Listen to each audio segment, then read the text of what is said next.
پیدا کرو کہ ایمانی صفات میں سب سے بنیادی صفت تقوی ہے، سب سے بنیادی صفت تقوی ہے، اور تقوی پر اللہ تعالیٰ کے بڑے وعدے ہیں۔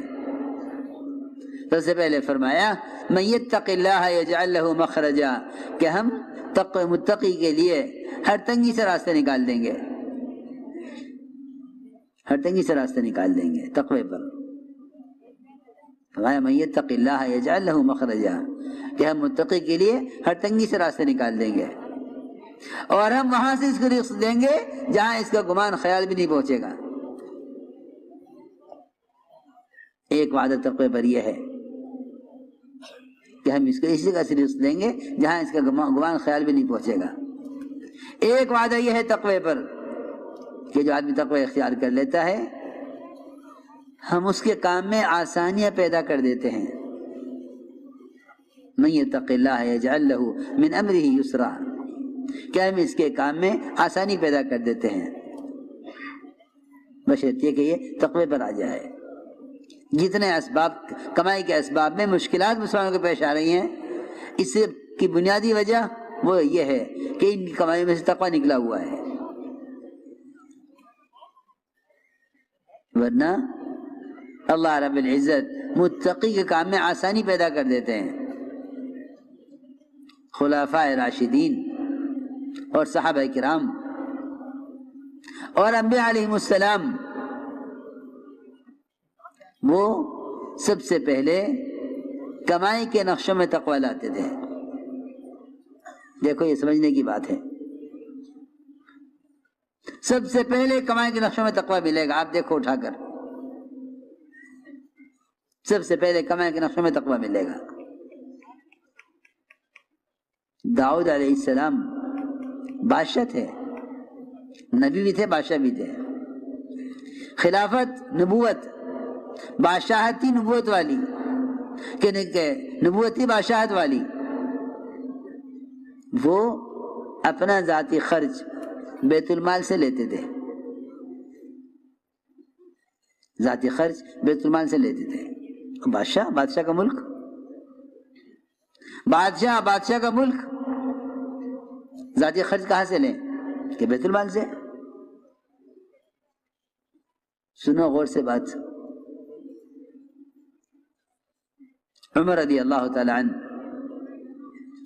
وہ بیت المال سے اتنا بچتے تھے، اس زمانے میں تو بیت المال مال غنیمت بن کے رہ گیا۔ جی ہاں، اس زمانے بڑی احتیاط تھی، اس میں بڑی احتیاط تھی کہ گورنر تک اپنی ذات سے خود کما کر خرچ کرتے تھے۔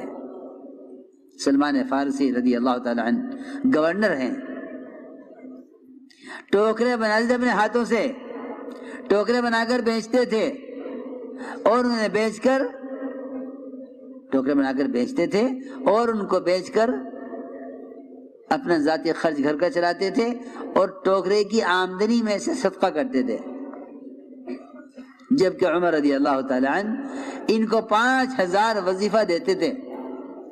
یہ 5000 کا وظیفہ، 5000 ان کی تنخواہ ہوتی تھی، یہ 5000 خرچ کرتے تھے دوسروں پر، یہ کہہ کر کہ یہ خدمت، مخلوق کی خدمت، یہ دین کی خدمت ہے، یہ آخرت کے لیے کر رہا ہوں، اگر 5000 میں سے اضافہ خرچ کروں گا تو یہ خدمت کا بدل بن جائے گا، آخرت میں کچھ نہیں ملے گا۔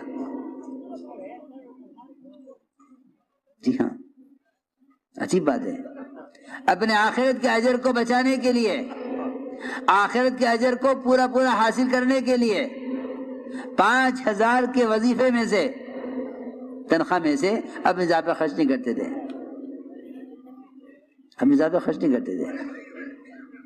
بلکہ ٹوکرے بناتے تھے، ٹوکرے بنا کر بیچتے تھے، اس سے جو آمدنی ہوتی اس سے گھر کا خرچ، اس میں سے صدقہ، یہ معمول تھا سلمان فارسی رضی اللہ تعالیٰ عنہ کا۔ دھیان سے سنو بات، نیچے ہو کر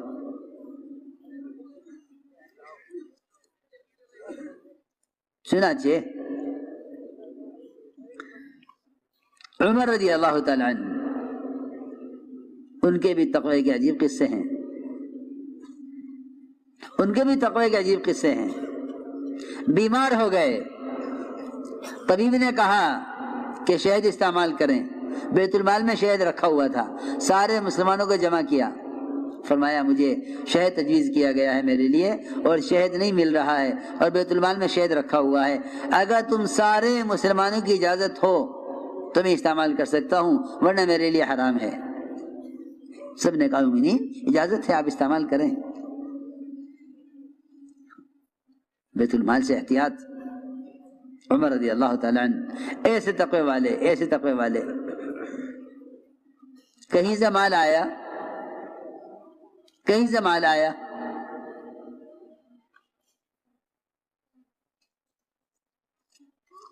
اتنے میں ایک بچہ عبداللہ ابن عمر کا وہ سامنے سے گزرا. حضرت عمر نے فرمایا اتنا کمزور بچہ کس کا ہے یہ؟ عبداللہ ابن عمر نے موقع اچھا سمجھا کہ جی آپ کا پوتا ہے یہ میرا بیٹا. اتنا کمزور کیوں ہے؟ کہ جی بس کمزور اس لیے ہے کہ جتنا مال آتا ہے آپ خرچ کر دیتے ہیں دوسروں پر, اپنے بچوں کو دیتے نہیں ہیں, اس لیے کمزور ہے. حضرت عمر نے فرمایا اے عبداللہ ابن عمر اس دھوکے میں مت رہنا کہ باپ امیر المومنین ہے, جو مال آئے گا تمہیں خرچ کر دے گا. اس دھوکے میں مت رہنا, خود کما کر خرچ کرو, خود کما کر خرچ کرو. چنانچہ کیا کمائیں؟ ادھر فکر ہوا کمانے کا. یہ بات یاد رکھنا کہ اسباب کے اختیار کرنا توکل کے خلاف نہیں ہے. یہ خیال غلط خیال ہے لوگوں کا کہ بھئی اگر توکل ہے تو اسباب کیوں اختیار کر رہے ہیں. اسباب کے اختیار کرنا توکل کے خلاف نہیں ہے. اگر اسباب کے اختیار کرنا توکل کے خلاف ہوگا تو انبیاء, صحابہ, اولیاء ان سب کے توکل کا انکار کرنا ہوگا, حالانکہ ان سب نے توکل کے ساتھ اسباب اختیار کیے ہیں. اسباب اختیار کیے, اسباب پر توکل نہیں کیا. ہماری بیماری یہ ہے